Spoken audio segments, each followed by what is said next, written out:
नमस्कार दोस्तों, कैसे हो आप लोग। आज हम इस वीडियो में ज्योमेट्री चैप्टर से क्वेश्चन प्रैक्टिस करेंगे मेंस लेवल की। पीछे काफ़ी सारे वीडियो मैंने डाल दिए, आप ज्योमेट्री की जो प्लेलिस्ट है उसमें जाके देख सकते हो। ये क्वेश्चन है 10 से पहले वाले क्वेश्चन हो चुके हैं मेंस के, ये आगे हैं। देखो, in the given figure 2 square हैं, एक स्क्वेयर ये है और एक स्क्वेयर ये है। मैं नामकरण कर देता हूँ इनका,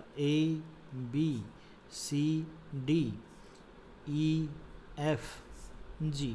ठीक है, अब आपको आराम से समझ में आएगा।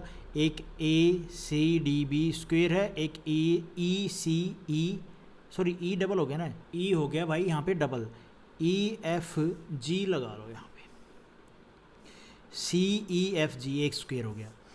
विद द साइड 12 और 13 arranged then find the area of shaded area. इस ट्रायंगल का एरिया निकालना है। देखो 12 इस ट्रायंगल की, छोटे वाले ट्रायंगल की साइड्स हैं, तो स्क्वायर है तो सारी साइड्स बराबर होती हैं, हाँ जी। और बड़े वाले की, इसकी 13, ये 13, ये 13, तो ये भी 13। ठीक है भाई, हाँ जी, बिल्कुल कोई दिक्कत वाली बात नहीं है यहाँ पे। अब सबसे पहले मैं ना कुछ नहीं देखता है इस क्वेश्चन में, देखता है ये दोनों ट्रायंगल सिमिलर हैं। क्यों है? क्योंकि भैया ये अटैच हैं इस पॉइंट से। हाँ, ये कैंची फिगर सा बन रहा है, ये कैंची फिगर तो नहीं बन रहा है। ये कैंची फिगर तो कुछ ऐसे होता है ना, कैंची फिगर थोड़ा सा बन रहा है। ये देखो, ये दोनों ट्रायंगल क्या है भैया, ये दोनों ट्रायंगल, ये और ये ट्रायंगल दोनों सेम है। अच्छा, सेम है तो इनकी कोरस्पॉन्डिंग का जो साइड का रेशो है वो भैया बराबर होगा, और जो एरिया का रेशो है वो क्या होगा, एरिया का रेशो होगा कोरस्पॉन्डिंग साइड्स का जो रेशो है उसका स्क्वायर होगा। सीधी सी बात है, पहले हम साइड्स तो निकाल लें। अब देखो, ये 90 डिग्री है, स्क्वायर में सारे एंगल 90 डिग्री के होते हैं। ये 90 डिग्री है, ये सारे 90 डिग्री हैं। ये 12 है, ये 13 है, तो क्या आप ए से जी की वैल्यू नहीं बता सकते? 5, 12, 13 ट्रिपलेट होता है, तो 12 और 13 गिवन है, तो ये कितनी आ जाएगी भैया, ये 5 आ जाएगी। आएगी कि नहीं आएगी भाई? अब ये टोटल थी हमारी कितनी भैया, 12। 12 में से 5 जाएगा तो ये कितनी बच गई भैया, 7। बच गई कि नहीं बच गई? हाँ जी, बिल्कुल बच गई, कोई दिक्कत नहीं है। अब यहाँ पे देखो 90 डिग्री के सामने है भैया 30, और अपना ये अगर हम थीटा मानते हैं, थीटा के सामने है हमारा 5, और ये हो गया 90 माइनस में थीटा, तो सिमिलर है। तो इस ट्रायंगल में भी एंगल के हिसाब से यही डाटा पड़ेगा, यही डाटा पड़ेगा। तो भैया सीधी सी बात है, ये कितना हो जाएगा, ये हो जाएगा हमारा 90 माइनस में थीटा, और ये हो जाएगा हमारा थीटा। थीटा के सामने की लेंथ कितनी आनी चाहिए भैया, 5, और अपना क्या नाम है 90 माइनस थीटा के सामने है 7, आनी चाहिए 12। कोई बात नहीं, मतलब 12 आनी चाहिए, और भाई अपना 90 के सामने आनी चाहिए 13। आनी चाहिए कि नहीं आनी चाहिए? हाँ बिल्कुल आनी चाहिए भैया, कोई दिक्कत ही नहीं है। लेकिन हमारी यहाँ पे इसके क्या नाम है, ये 90 माइनस के सामने ये 7 है, यहाँ पे ये वाला कंसेप्ट नहीं लगेगा। यहाँ पे ये हमारा कैंची फिगर तो कुछ इस तरह से बना, ये दोनों ट्रायंगल सिमिलर हैं, तो कोरस्पॉन्डिंग साइड्स का रेशो लो। कोरस्पॉन्डिंग साइड्स इस पॉइंट से, ये हमारा है क्या भाई, 90 माइनस थीटा ना, इसके सामने है 12। ठीक है, कोरस्पॉन्डिंग साइड्स ना, तो ये हो जाएगी हमारी CA का रेशो बराबर होगा हमारा, जो कोरस्पॉन्डिंग साइड्स बराबर होंगी ना, तो भाई कैसे करें इसको, थोड़ा सा कंफ्यूज कर दिया इसने। 90 डिग्री माइनस थीटा के सामने 12 है, 90 डिग्री थीटा के सामने हमारी कितनी आनी चाहिए, ये है, अच्छा ये है ना 90 माइनस, ठीक है ठीक है ठीक है, हो गया। 90 डिग्री माइनस थीटा के सामने 12 है, हाँ जी, ये 90 डिग्री माइनस थीटा इसके सामने 12 है, तो इस ट्रायंगल में 90 डिग्री माइनस थीटा के सामने क्या है भैया, 7 है। तो ये हमारी क्या नाम है इस लेंथ का, ये G से लेके B। ठीक है, ये आ गया रेशो, कोरस्पॉन्डिंग साइड्स का रेशो। थोड़ा सा ना मैं भी यहाँ पे कुछ गड़बड़ तो नहीं की है कोरस्पॉन्डिंग साइड्स को लेके, आप थोड़ा मारो यार नज़र। नहीं नहीं नहीं नहीं, ठीक है से, तो भाई 90 डिग्री माइनस एंगल के हिसाब से 90 डिग्री के सामने ये, 90 डिग्री माइनस थीटा के सामने ये, हाँ ठीक है यार, ठीक है, कोई दिक्कत नहीं है। तो भाई ये रेशो आ गया हमारा GB रेशो, और ये CA का रेशो आ गया 7, कोरस्पॉन्डिंग साइड्स का रेशो आ गया।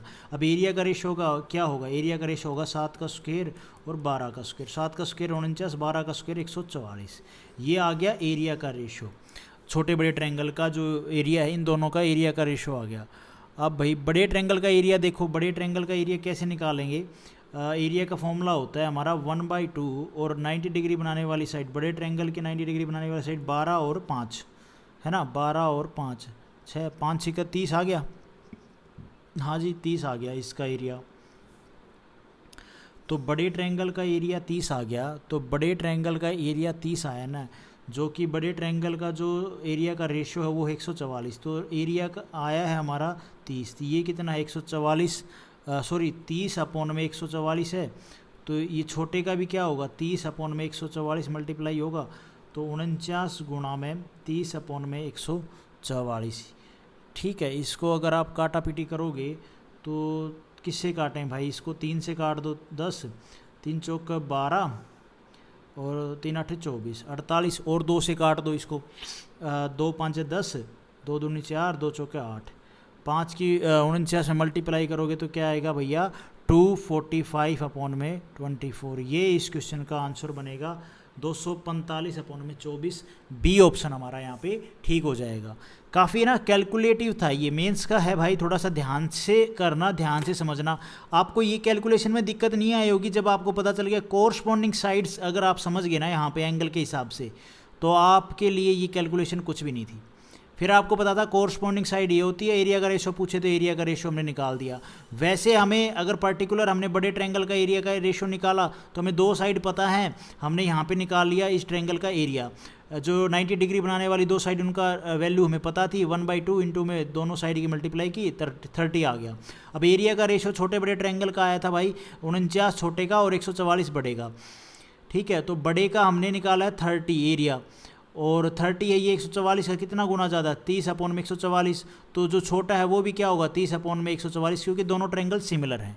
ये बात आप ध्यान रखना, काफ़ी पजलिंग क्वेश्चन था ये। उसके बाद है भाई ये क्वेश्चन। इस क्वेश्चन में देखो भाई, in the given figure ABCD एक रेक्टेंगल है। रेक्टेंगल मतलब आमने सामने की साइड है वो बराबर होती है। P इज़ ए पॉइंट, ये P है, is a point on DC such that B से लेके C ये 24 सेंटीमीटर, D से लेके P ये हमारी 10, C से लेके D ये पूरी हमारी है भैया 15 सेंटीमीटर। तो ये 15 तो ये भी 15 होगी, ये 24 है तो ये भी 24 होगी। रेक्टेंगल की आमने सामने की साइड बराबर होती है ना। If AP produce intersect on BC, AP ये A से लेके P को हम प्रोड्यूस करते हैं और ये हमारी मिलती है Q पे, then find the length of AQ की, A से लेके Q की लेंथ निकालनी है पूरी। तो देखो भाई, सबसे पहले ये रेक्टेंगल है तो ये क्या होगा हमारा एंगल 90 डिग्री, ये क्या होगा एंगल हमारा 90 डिग्री, ये क्या होगा भैया 90 डिग्री, ये पूरा एंगल क्या होगा 90 डिग्री होगा कि नहीं होगा भाई। अब आप देखो कैंची फिगर, रेक्टेंगल के आमने सामने की साइड बराबर होती हैं वो हमने देख लिया। अब आप कैंची फिगर को देखो, कैंची फिगर किधर बन रहा है। ठीक है, ये हमारा कैंची फिगर बन रहा है, मैं नाम डाल रहा हूँ CPD और A। ठीक है भाई, कैंची फिगर बन गया। ये 24 है, ये हमारी 10 है, ये पूरी 15, ये 5 हुई और ये हमें निकालनी है। ठीक है, ट्रायंगल ADP ट्रायंगल सिमिलर होगा PCQ के। हाँ, ये ट्रायंगल और ये ट्रायंगल दोनों सिमिलर होंगे। हाँ जी, तो कोरस्पॉन्डिंग लेंथ का रेशो बराबर होना चाहिए। हाँ, बराबर होना चाहिए। तो कोरस्पॉन्डिंग लेंथ का रेशो बराबर होना चाहिए ना। तो जो इसका रेशो है DP/PC ये हो गया हमारा 10:5। तो भैया कोरस्पॉन्डिंग लेंथ कौन सी हुई, कोरस्पॉन्डिंग लेंथ हुई हमारी AD/CQ। इसका रेशो बराबर होगा, इसका भी यही होगा। ठीक है, ये काट दो, 2 1 2 1। AD की लेंथ हमें दे रखी है 24, तो ये कितना गुना ज़्यादा है 2 गुना, ना सॉरी 12 गुना, 12 दूनी 24, तो ये भी 12 गुना। तो CQ की लेंथ कितनी आ गई 12 आ गई कि नहीं आ गई भाई। हाँ बिल्कुल आ गई, जो CQ है उसकी लेंथ आ गई 12। अच्छा जी, अब ये है हमारी 5। अब हम निकाल देंगे, कोई दिक्कत नहीं है, ट्रायंगल बन गए ना, ट्रिपलेट लगा दो और तो क्या है। देखो पूरा ट्रायंगल देखो, ट्रायंगल AB और Q, इसमें 24 और 12 कितने हो गए भाई 36 हो गए। हाँ, ये पूरी 36 हो गई है, ये 15 है तो कोई ट्रिपलेट याद आ रहा है आप लोगों को? अगर याद आ रहा होगा तो आप कर लोगे, नहीं तो भैया दिक्कत है। देखो मैं यहाँ पे लिख देता हूँ, आपको ट्रिपलेट यहाँ से दिख जाएगा, 5, 12 और 13। अब यहाँ पे आप देखो कि ये पता है, ठीक है, सबसे छोटी यही होती है, तो 5 तिये 15, 12 एकम 12, 12 दूनी 24, 12 तिये 36, और तीसरी साइड 13 है ना, 5, 12, 13 ट्रिपलेट है ना, तो इसमें 3 की मल्टीप्लाई करेंगे, 3 तिया 9, 3 एकम 3, तो ये जो ए क्यू है ना, इसकी लेंथ आ गई 39। ठीक है, यही हमसे पूछी थी और यही हमने बतानी थी। सी ऑप्शन हमारा यहाँ पे ठीक हो जाएगा। काफ़ी बढ़िया क्वेश्चन था ना, सही बताया ना मैंने। वैसे ए बी सी डी एक पैरेललोग्राम है, side A D is extended, A B C D. अच्छा, पैरेललोग्राम का मतलब क्या होता है कि ये अगर ए है तो ये भी ये बी है तो ये बी, आमने सामने की साइड बराबर होती है, like in a right angle triangle. Side A D is extended to M, okay, A D को एम तक बढ़ाया, N is a point on D C D या डी सी, ठीक है। B N is extended to, B से N को extend किया to meet A D at M, ठीक है। इफ़ एन ओ, एन से लेके ओ ये हमारी 21 है, ओ बी, ओ से लेके बी ये हमारी 35 है, तो फाइंड एम एन निकालना है, एम से एन। अरे निकल जाएगा यार, यहाँ पे क्या है ना, कैंची फिगर अप्लाई हो रहा है। देखो ये कैंची फिगर है, ये एन, ये सी, ये ओ, ये ए से और बी, ठीक है भाई। अब हमें ये पता है 21 है, ये हो गया हमारा कैंची फिगर, एन से लेके सी और फिर ये ए बी, ठीक है, और ये हमें पता है 35 है। अब यहाँ पे आप क्या लगा सकते हो, देखो कोरस्पॉन्डिंग साइड्स का रेशो क्या होगा, वो भी बराबर होगा। तो भैया ये एन ओ अपॉन में ओ बी ये हमारी बराबर होगी किसके भाई, ये होगी एन सी अपॉन में ए बी के, बराबर होगी भाई, हाँ बराबर होगी। एन ओ कितनी है 21, ये है 35, 7 से काट दो, 7 तिये 21, 7 5 35, 7:5 आ गया। तो एन सी का बी और ए बी का रेशो 7:5 होगा, हाँ जी होगा। एन सी होगी हमारी भाई, एन से लेके सी ये होगी 7 और ये ए बी होगी हमारी 5। कोई मसला ही नहीं है, हाँ जी कोई मसला नहीं है, हम आराम से कर देंगे इसको। तो मेरे को एक बात समझ में नहीं आई, ये ए बी 5 है तो ये इसके बराबर होगी, ठीक है। ये 7 कैसे आई, गड़बड़ है भैया, 3 आएगा यार, ये यहाँ पे 3 आएगा, 7 कैसे कर दिया, 7 से तो काट रहा हूँ ना, 7 तिये 21, 7 5 35, 3 और 5 आएगा, यहाँ पे 3 आएगा। अब मैंने आपको बताया पैरेललोग्राम में ये साइड और ये साइड बराबर होती हैं, ये 5 है तो ये भी 5 होगी, तो ये पूरी 5 है, ये इतनी 3 है तो ये होगी बाकी 2, ठीक है भाई। समझ में आई आपको बात? हाँ बिल्कुल आ गई जी समझ में, कोई दिक्कत वाली बात नहीं है।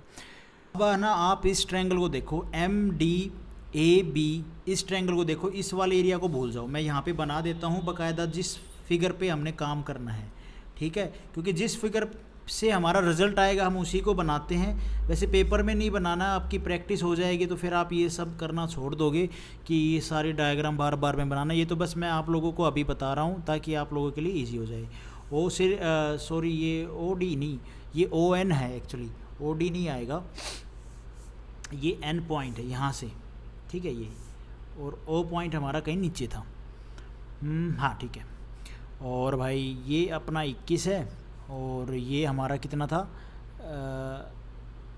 अच्छा ये 21 प्लस में 35 था, एन से लेके बी तक हमारी 21 प्लस में 35 थी, ठीक है, ये हो जाएगी 6 और 5 56, ये वाली टोटल लेंथ कितनी है भाई 56, और ए बी हमारी थी 5, कोई मसला नहीं है, हाँ जी कोई मसला नहीं है। अब यहाँ पे लगाओ आप थेल्स थ्योरम, ठीक है, तो कोरस्पॉन्डिंग साइड्स का रेशो देखो क्या है, थेल्स थ्योरम के हिसाब से कोरस्पॉन्डिंग साइड्स का ratio D N ratio A B क्या है हमारा 2:5। तो भाई जो कोरस्पॉन्डिंग साइड के रेशो के हिसाब से हमारा ये जो एम एन है, एम से लेके एन अपॉन में एम से लेके बी, ये भी 2:5 होगा, हाँ जी बराबर होगा, क्योंकि भाई थेल्स थ्योरम क्या बोलती है, जो रेशो इसका है वही रेशो इसका और इस पूरे का होगा, ठीक है भाई। D N ratio A B Thales theorem के हिसाब से M N ratio M B ये बराबर होगा। अच्छा अब हमें डी एन का पता है ये कितना है 2 और ए बी पता है 5 है, तो 2 और 5। हमें ये पता है कि भाई जो एन बी है ना, एन से लेके बी, ये 56 दे रखी है।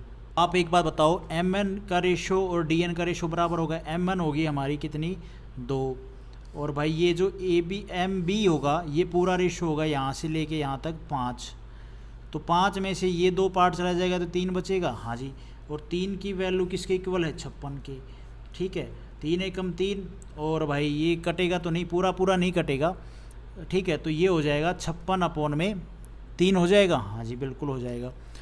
अब हमसे निकालना क्या है, हमसे पूछा है एम एन की वैल्यू पूछी ना, एम से लेके एम एन, ये एम एन की वैल्यू पूछी है। तो एम एन भी क्या होगा भैया, एम एन हो जाएगा 2 गुना में 56/3। इसके आप मल्टीप्लाई करोगे तो ये हो जाएगा 112/3। 3 से काट दो, 3 3 9, बचेगा कितना भाई 2, 3 7 21, फिर 3 3 पे जाएगा 37.33 आ जाएगा। बी ऑप्शन हमारा यहाँ पे ठीक हो जाएगा। आपको ये समझ में आया होगा थोड़ा बहुत, तो थेल्स थ्योरम लगाइए और कुछ नहीं किया। उसके बाद है भाई ये question, if the side of each square is 10 centimetre find the shaded area. ये जितने भी स्क्वेयर आपको दिख रहे ना, ये इनकी सब की साइड भैया ईच स्क्वेयर की 10-10 है, सीधी सी बात है, और कोई नहीं रहेगी ये भी। अब हमें इस ट्रायंगल का एरिया, इस ट्रायंगल का एरिया निकालना है। ये पूरी कितनी हो जाएगी, ये हो जाएगी 20। अब हम सबसे पहले क्या क्या निकालें भाई, क्या क्या करना है। अगर हमें ये 10 है तो ओडी अगर हमें पता चल जाए तो कुछ ना कुछ रिजल्ट निकलेगा। हाँ निकलेगा, कोशिश करते हैं। देखो ट्रायंगल, सबसे पहले देखो आप ट्रायंगल बी एफ और जी को मैं बना रहा हूँ बाकायदा ट्रायंगल आप लोगों के लिए। ठीक है, ये 90 डिग्री, ये हमारा एफ, ये जी, ये हमारा हो गया भाई ओ पॉइंट, और ये डी पॉइंट, ये बी। ठीक है, ये 10 है, ये 10 है, ये पूरी हो गई 20। ठीक है, और हमें ओ डी निकालनी है। तो यहाँ पे राइट एंगल ट्रायंगल हैं, ये राइट एंगल ट्रायंगल हैं, तो भैया क्या बन गया यहाँ पे, ये 90 डिग्री, 90 डिग्री, तो छोटा बड़ा ट्रायंगल सिमिलर है, तो छोटा बड़ा ट्रायंगल सिमिलर है, तो भैया यहाँ पे कॉरस्पॉन्डिंग लेंथ का रेशो बराबर होगा। बी डी रेशो बी से लेके जी बराबर होगा O D ratio F G, होगा कि नहीं होगा। तो बी डी 10 है और बी जी हमारी टोटल होगी 20। ठीक है, तो 10 एकम 10, 10 दूनी 20, तो ओ डी का रेशो भी और एफ जी का रेशो भी 1:2 आ गया। हाँ जी आ गया, कोई दिक्कत वाली बात नहीं है। और एफ जी हमें बोल रखी है कितनी है 10, 5 दूनी 10, तो जो ओ डी हो वो कितनी होगी, गुना में 5 कर दो 5, तो ओ डी की जो लेंथ आ गई वो आ गई भाई हमारे पास 5, कोई मसला ही नहीं है। हाँ जी, अब आप देखो कैंची फिगर, कैंची फिगर किधर किधर बन रहा है, ए बी, और फिर आपका ये काट के जाएगा सी पॉइंट से, सी से फिर ये यहाँ पे जाके ओ डी। ठीक है, ये कैंची फिगर बन रहा है। कैंची फिगर से क्या रिजल्ट निकलेगा, देखो ये ए, ये यहाँ से जाके ये हमारा ओ से लेके डी, ये हो गया सी पॉइंट, ये हो गया ए बी। ओ डी 5 है, ये टोटल 20 है। ठीक है भाई, और यहाँ पे अगर हम, और ये क्या है हमारी H1 और ये होगी हमारी H2 नाम दे दो। अब अगर हमें ये लेंथ पता चल जाएगी इससे, तो हमें ये लेंथ पता चलेगी, ये पता चलेगी, इसको पता कर लेंगे। देखो कैसे, कैंची फिगर से हमें बी और सी की लेंथ पता चल जाएगी। अब कैंची फिगर से कैसे पता चलेगी, जो कोरस्पॉन्डिंग साइड का रेशो बराबर होगा इसमें भी, तो इसका जो रेशो है, मतलब किसका, थोड़ा दिख रहा होगा ना आपको, A B ratio O D होगा, वही रेशो होगा आपका बी सी रेशो सी होगा। ये है सीधी सी बात। और आप ऐसे कह सकते हो कि भाई H1 रेशो H2, यही होगा, सीधी सी बात है, कॉरस्पॉन्डिंग साइड्स का रेशो।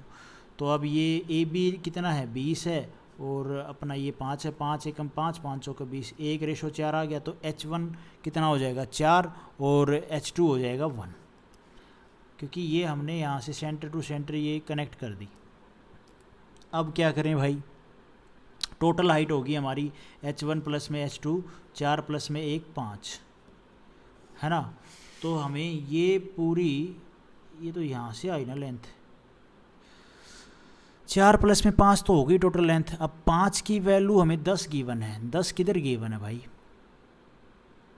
देखो यहाँ से अगर हम एक लाइन खींचेंगे, ड्रॉ करेंगे, सी पॉइंट में मिलाई, ये सेंटर टू, अरे यहाँ पे जाकर कनेक्ट की, जो लेंथ ये होगी वही लेंथ ये होगी ना, होगी कि नहीं होगी भाई? भाई आप एक बात देखो, ये स्क्वायर है, इस पॉइंट से और इस पॉइंट से आप मिलाओगे लेंथ तो भैया सेम ही रहेगी, 10 ही रहेगी, 10 रहेगी। तो आप एक बात देखो, 10 रहेगी तो ये जो हमारी टोटल है h1 प्लस में h2 कितनी आई है, यहाँ से लेके यहाँ तक ये आई है भाई 5, और हमें इसकी लेंथ गिवन है 10, तो कितनी गुना है 10, 2 गुना है, तो 10 हो गया। हाँ जी, तो h1 और h2 है h2 है हमारी कितनी 1 और h1 है 4, तो ये भी कितनी हो जाएगी, 2 गुना करो तो कितनी हो जाएगी 2, और भाई h1 कितनी हो जाएगी, 4 गुना में 2 करोगे तो 8।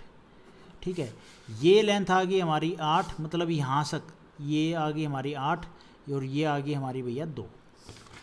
ठीक है, अब एरिया निकालना है। एरिया होता है बेस इनटू में हाइट, होता है कि नहीं होता है? हाँ जी होता तो है।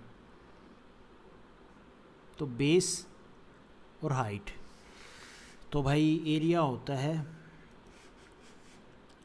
बेस इंटू में 1/2, बेस हो गया हमारा 8 और हाइट होगी हमारी टोटल 20, तो ये हो जाएगा 10। अब आपके माइंड में एक चीज़ आएगी, 80 इस क्वेश्चन का आंसर बनेगा।